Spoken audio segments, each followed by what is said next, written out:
Greetings, my dear friends. On the 31st of August 2021, the US bet a very hasty retreat from Afghanistan. It was an inglorious retreat. In a span of 20 years, after spending over $2 trillion and attempting to make a nation state out of Afghanistan, the US handed back Afghanistan to the same Taliban that they had wrested it from 2 decades back. In the bargain, they apparently ended up gifting significant amounts of military hardware to the Taliban. Don't forget, they did say that much of this hardware will be useless because they had removed the software and the other important parts. Yet, things like night vision devices, guns, machine guns, carbines, vehicles were all available. Why did the Americans leave so much in haste? In many ways, this probably was the worst disaster, even bigger than the Saigon. What is it that made them leave so hastily, and where do we go from here? What are the implications as far as the Taliban victory is concerned, not just to us in India, but to the global community at large? Welcome, my dear friends, to Chak Simplifies, and I and Commander Chakrapani, or Chaks. This is your channel to simplify complex geopolitical issues and help you understand them better. In this episode, we will quickly take a look at what is the fast changing situation in Afghanistan like, how is it likely to evolve in the future, consider most of the, I call this situation a pickle, and like any other pickle, has many flavors. So let's look at each of the flavors as far as the Afghanistan pickle is concerned, and with particular emphasis on the flavors of the Afghans themselves, the Taliban, the United States, China, Pakistan, Iran, Russia, and of course, India. Let's move on. You must understand that Afghanistan is a landlocked country. It has a population of approximately 39 million people, concentrated mainly in the cities and vastly dispersed in the hinterland or the rural areas. About 38% of the population of Afghans are Pashtuns. These are mainly Sunni Muslims. The Hazaras constitute 24% and they are mainly Shia. The Tajiks, 21%, again Sunni, and the Uzbek, 6%, again Sunni. The rest are a smattering of numerous tribes, clans, subclans. Even within each of these ethnic groups, like I said, clans exist, subclans exist, each of them led by an independent warlord who may or may not accept the diktats of the higher authority. Right, for 20 years, progressively, the Afghans have tasted some freedom. The median age of Afghanistan is 19 years. Therefore, a reasonably large number of Afghans have tasted democracy and freedom. This is a marked change from what Afghanistan was when the Taliban first came in 1996. You can view my previous videos, and I will provide a link at the notes for you to see the previous video for the background information while we move on quickly to what is happening now. Fast forward to today. The Taliban have won a glorious victory. The speed of this victory has surprised virtually everybody. It is a moral victory for the Islamic jihadists. It is definitely a great fillip to their global recruitment process. It has mainlined a terrorist organization, the Taliban, and provided it with a country. No doubts, it has emboldened them, and the dreams of the Islamic Caliphate have been resurrected. Islamic Jihad gets global wings. Taliban and its sponsors, Pakistan, now claim that they have defeated two global superpowers, the Soviet Union, and Soviet Union thereafter disintegrated, and now the US. Let's see what happens to the US as we go along. The US, on the other hand, has suffered a major loss of face. It is a problem for US now to be able to convince allies and others of its intentions and that it will keep up to its promise. Hanging in the balance like a great fruit, a luscious fruit, is the $1 trillion anticipated of mineral reserves, including among the world's largest deposits of lithium. Therefore, it is important for us to understand each of these flavors that I spoke about earlier in greater detail before we start putting them together in the pickle. Let's take the Afghans themselves, the bearers of the cross. They find that the Taliban are back. Taliban 2.0 is not much different than Taliban 1.0. Probably better trained, probably more mercenary, and definitely more emboldened. The witch hunt has started all over again. The Taliban are hunting out US and NATO collaborators. Reprisals have started, and women are the worst losers. A lady above the age of 18, a widow, is fair game for the Taliban to marry them off to the fighters. The nation is broke. There is no money to pay wages. The Taliban needs money and there is none available. All assets of the Afghan government have been frozen. Afghanistan is staring at the real prospect of a civil war. With a median age of 19 years, like I said, and the possibility that the Afghans are not in a mood to accept the medieval Taliban and the medieval Sharia will surely lead to some sort of a uprising, for want of a better word, and let's see how this progresses as we go along. There have been demonstrations across the country, especially in Kabul and Kandahar. People with any means have already fled or are fleeing. The balance who remain, well, they probably will resign themselves to their fate or may well in some form entertain the hope that Ahmad Masood and Amrullah Saleh will somehow bring together or cobble together an alliance which can take back Afghanistan from the Taliban. Their future, in any case, looks bleak. Let's come to the conquerors, the Taliban. Taliban conquered Afghanistan definitely with active military help from Pakistan. It is expected, or it is fairly widely known, that Pakistan military played a very active role in the takeover of Panjshir and had actually boots on ground and deployed their air force and drones. However, the Taliban do not have any experience of governance. They are fighters, but that's about all.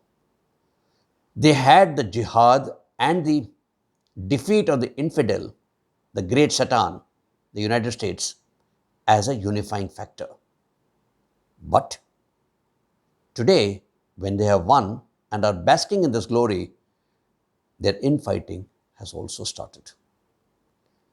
1 month since the fall of Kabul, the government is yet to be formed and in place.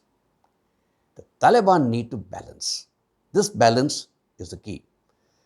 The balance whether they have to implement the Sharia or give in to some concessions to the choice of the Afghan people.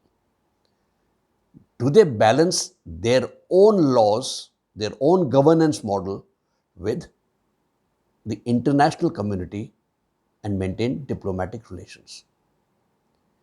How do they balance their own selves, the various ethnicities, the clans, the subclans, as they battle for power and glory? Finally, they need to balance the aspirations of their benefactor, Pakistan, as well as the other principal actors, especially China. The biggest problem that they may well face is what would they do with the retired fighters? Tens of thousands of them have come from wherever, and now that they have won, these are jobless. What will they do with them? Will they domesticate them and make them good citizens? Or will they export them as terrorists across the globe to spread global jihad? Let's understand the Taliban a bit. The Taliban are essentially Deobandi Hanafi school of thought, mainly Pashtuns, but they have Tajiks, Turkmens and Uzbeks also in minority. Not really homogeneous. I did mention that they are divided across ethnic lines and clans and subclans. Broadly, today's Taliban has two major factions. The Doha faction, led by Mullah Brother. Mullah Brother, if you remember, was the global face of Taliban and was the main negotiator with the United States. And the Quetta faction, dominated by the Haqqanis and the ISI, this is a predominantly Pashtun faction. Yet, between both these factions, there are a few common threads. One of them is the Durand Line. None of them accept the Durand Line as the border between Pakistan and Afghanistan, and Pakistan will have to be wary of this. Most of them have been educated in this Haqqani seminary and the other madrasas in Fatah and Waziristan. They owe their allegiance, their support in terms of arms, ammunition, finances to Pakistan as well as drug trade. The Taliban came up with a 33-member cabinet, all male, mainly Pashtun. 30 of the 33 members are Pashtun. The Pakistan stamp is very, very evident. The Quetta faction is dominant. The Doha faction has been marginalized. And, no surprises, 4 members of the banned terrorist organization, the Haqqanis, find their place in the cabinet. Let's take a look at the few key figures as far as the cabinet is concerned. Maulvi Hibatullah Akhundzada. He is a Pashtun from Kandahar of the Nurzai tribe. He is the leader and Emir-e-Mu'min. He is said to be in his 60s, but very reclusive, rarely photographed. Mullah Hassan Akhund, again another Pashtun, nominated the Prime Minister. One of the founder members, and better known as the destroyer of the Bamiyan statues. Primarily a religious figure and has not taken part in any battle himself. Mullah Abdul Ghani Baradar, Deputy Prime Minister. initially was tipped to be the prime minister, but was demoted at the insistence of the Haqqanis and the ISI. A founder member of the Taliban from the Uruzgan province of the Sardozai tribe, the political face of Taliban. He took refuge in Pakistan and was arrested in 2010. In 2018, he was released at the insistence of Donald Trump, the then president, so that Trump could negotiate a peace deal with him. Maulvi Abdul Salam Hanafi, an Uzbek, deputy prime minister. He's been a member of the Taliban negotiating team in Doha and is from the Joshan province, again studied at various madrasas in Pakistan. Mullah Muhammad Yaqub Mujahid, Pashtun, defense minister. He is the eldest son of the one-eyed emir, Mullah Muhammad Omar, the founder of Taliban. About 30 years old, heads the military operations of Taliban, educated, trained in the madrasas of Pakistan and the ISI, and generally considered to be a moderate face. He is the person who actually ordered no reprisals in Kabul. Sirajuddin Haqqani, a Pakistani, leader of the Haqqani network, carries an award, a bounty of $1 million. He is the interior minister. Maulvi Amir Khan Muttaqi, one more Pashtun, the foreign minister. He was also a part of the negotiations team in Doha. Despite having all Pashtuns, mainly Pashtuns, despite naming all these people, the government is still not formed. There have been reports of a violent clash between the Doha and the Quetta factions in the presidential palace, following which there are rumors that Baradar and Akhundzada were both wounded. Baradar actually vanished from the surface of the earth for a while to only resurface today in a video wherein he has come out to say that all is well. However, he seems to be reading from a script and has an armed Talibani close to him. Leaves many questions unanswered.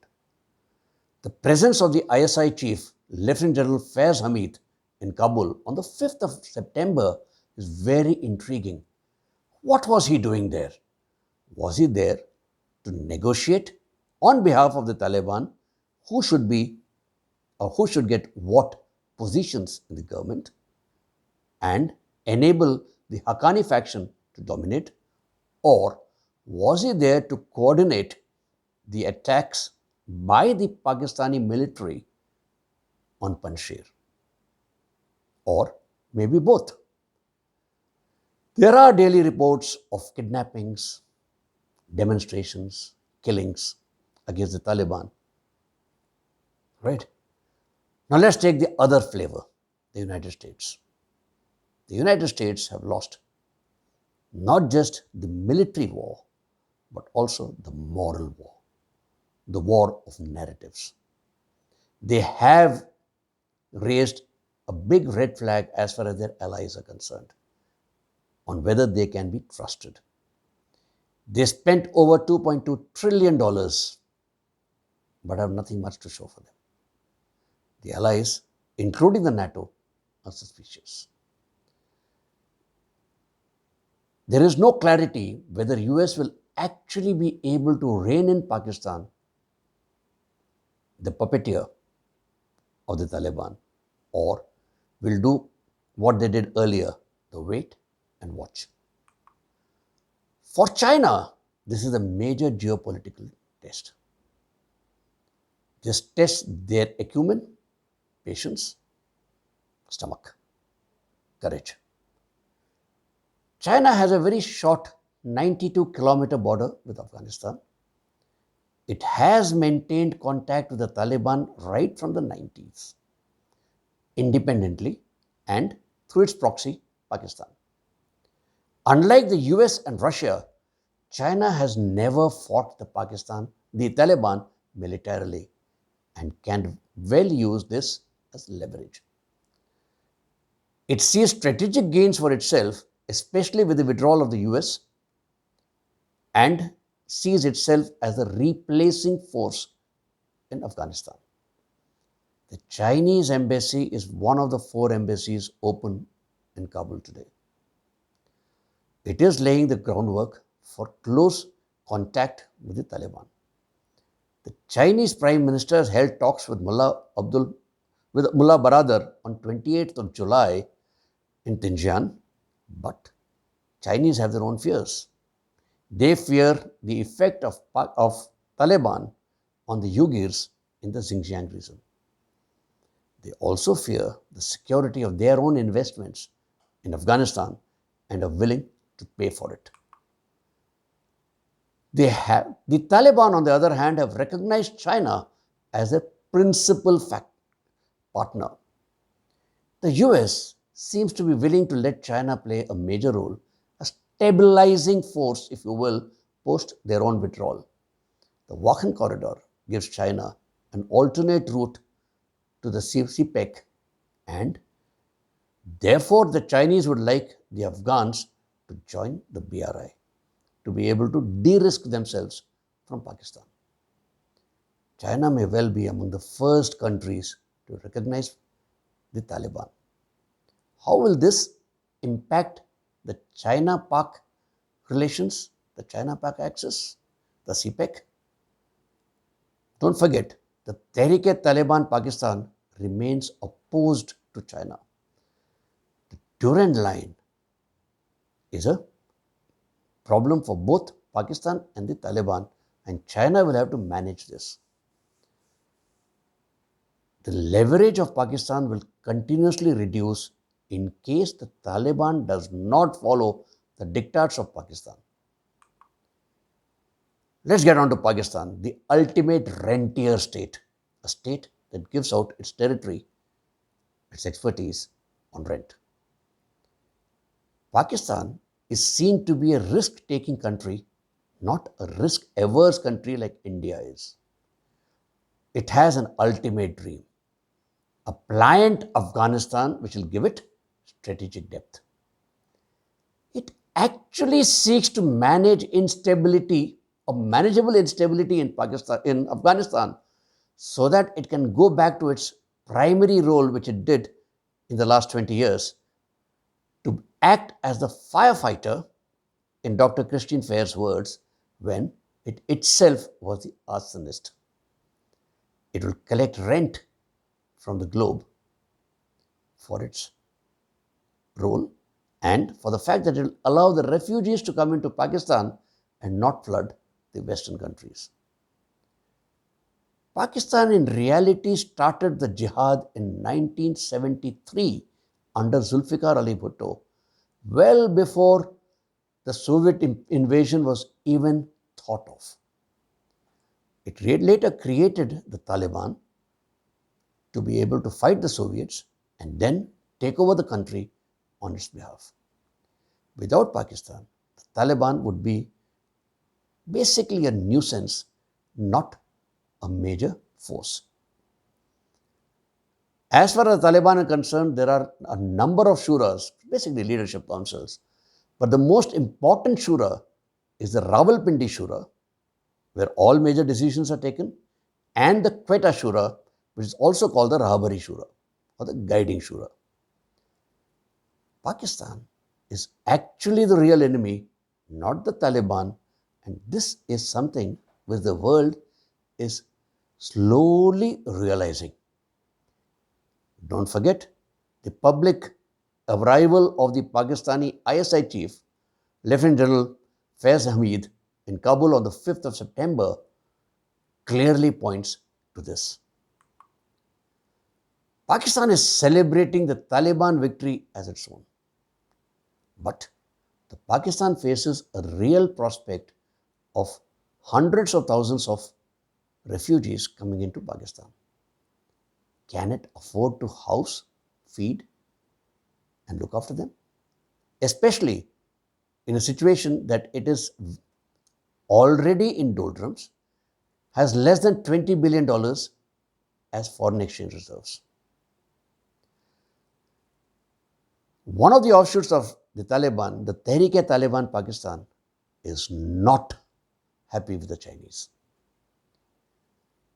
All of these organizations, the TTP, the Taliban, the ISIS Khorasan province, are all connected at the hip.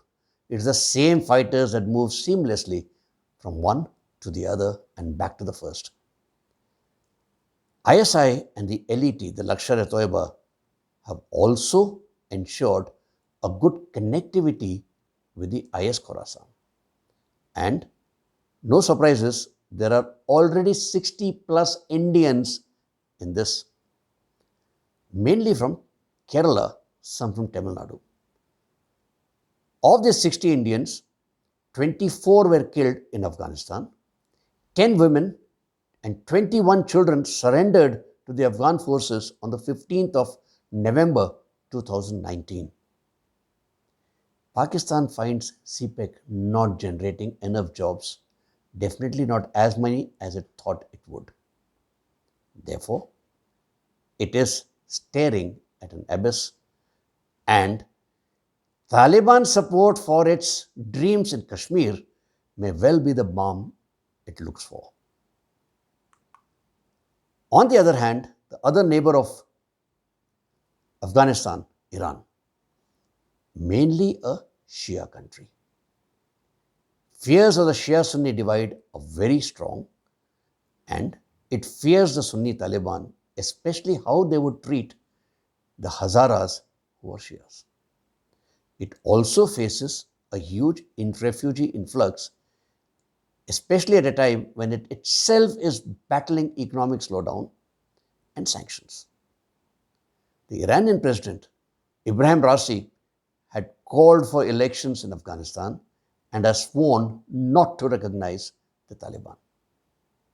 Iran has also launched an investigation into the role of Pakistan as far as the takeover of Panjshir is concerned, in particular, and the role of foreign forces in Afghanistan. Yet, it remains wary of China because it has good relations with China and would like to know how would China react to the Taliban. It has also maintained good relationships with the Taliban. The Russians have been talking to the Taliban for a while now. Taliban delegates have been traveling to Moscow since 2018 for talks. Very recently, Russia organized the Troika plus Pak talks, that is US, China and Russia plus Pakistan, to discuss the future of Afghanistan. Vladimir Putin on the 20th of August did say Taliban's takeover is a reality and we must learn to live with it. Yet, it has many key concerns, especially border stability and the security for its Central Asian allies. The export of jihad through Taliban and Afghanistan into Tajikistan, Uzbekistan, and Russia itself is a major headache.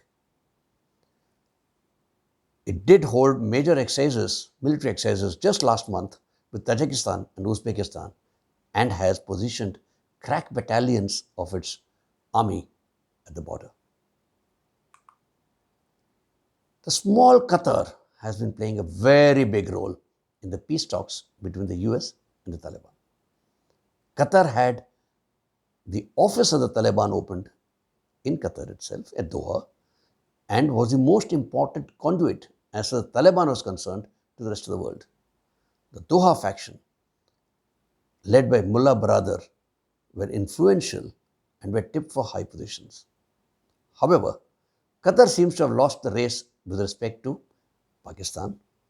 Yet, Moneybags Qatar holds many purse strings. The Qatari delegation met the key leaders of the Taliban on the 5th of September and probably was the first high-level delegation from anywhere across the globe to come into Kabul. And finally, let's get to India. Don't forget, the Taliban has its roots in the Deobandis thought, and then essentially coming from the Deobandi seminary at Deoband, Uttar Pradesh. In India itself, ever since 16th of August, there have been numerous voices in support of the Taliban.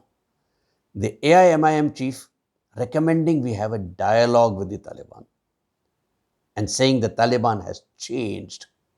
The All India Muslim Personal Law Board member congratulating the Taliban on their victory. Many political parties are following suit. The Jamaat-e-Ulema-e-Hind has suddenly woken up and said, we oppose co-education, just like the Taliban, in colleges and schools in India. This has emboldened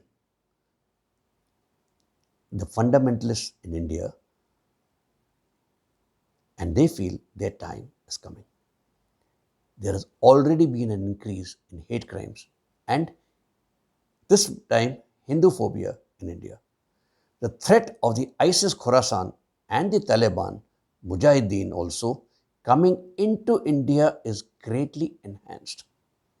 Taliban have gone on record to say that they would support Muslims across the globe.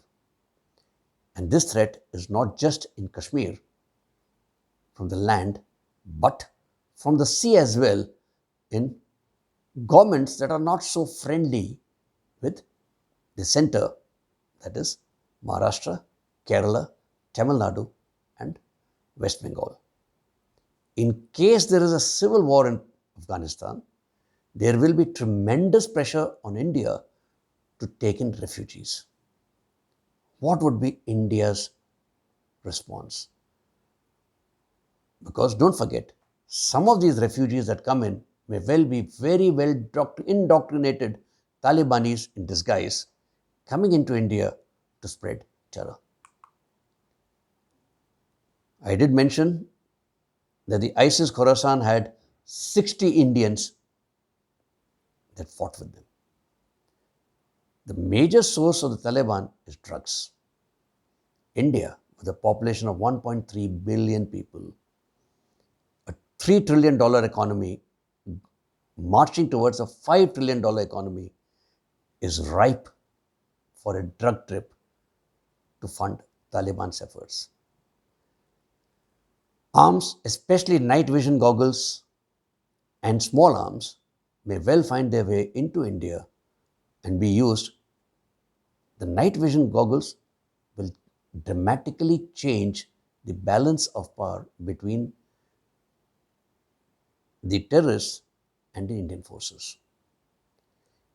Any major act that is conducted by the ISIS Khorasan or one of the Islamic fundamentalist organizations in India may well trigger a major reprisal. ISIS Khorasan has already declared its intention for jihad to liberate Kashmir. So then, what are India's options? Really speaking, very few. We don't have a physical border with Afghanistan. Technically, we have a 106-kilometer border, but that's a part of Gilgit-Baltistan. It limits our ability to directly intervene. We will have to necessarily maintain a strict vigil across land and sea frontiers of India to ensure no untoward element enters into India and keep a check on drugs.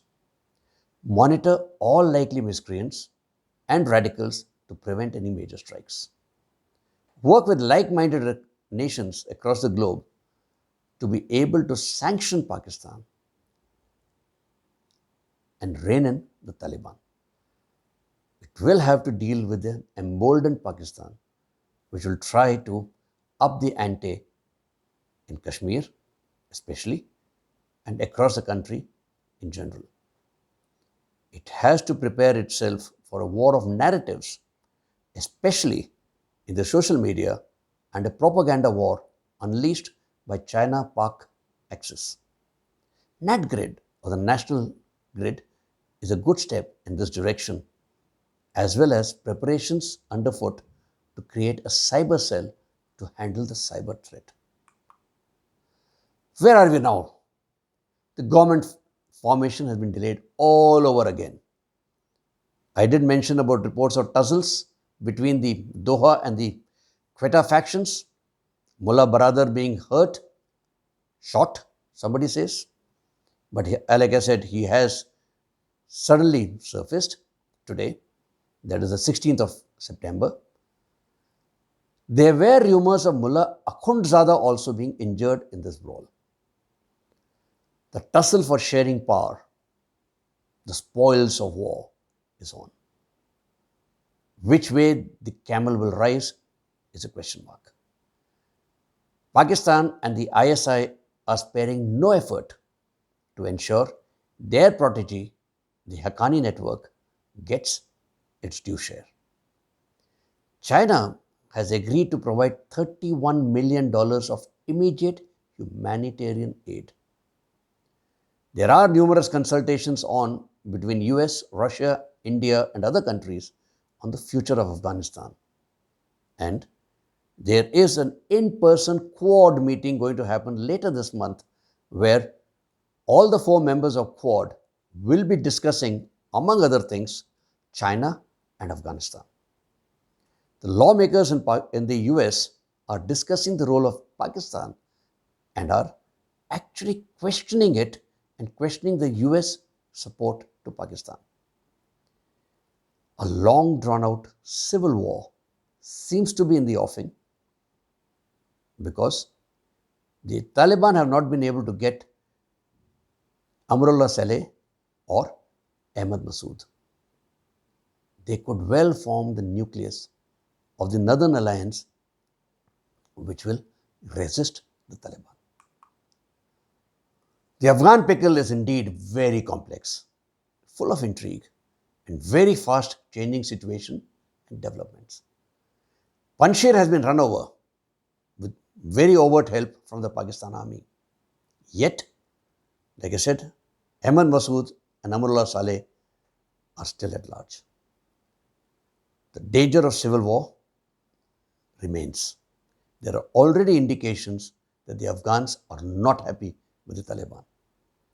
There also seems to be a division in the Islamic world itself on how to deal with Pakistan and Taliban, with Afghanistan, Pakistan, Qatar, and Turkey closing ranks, and the Saudi Arabia moving the other way.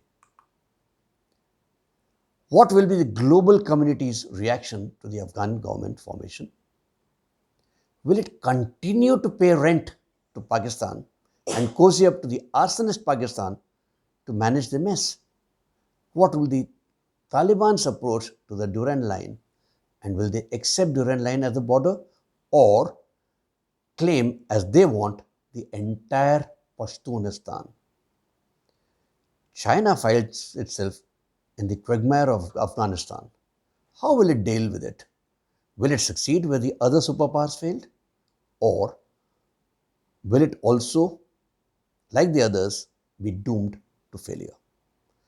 How will it deal with the threat of the Taliban, the Tehrik-e-Taliban Pakistan, as far as own Uyghur Muslims are concerned?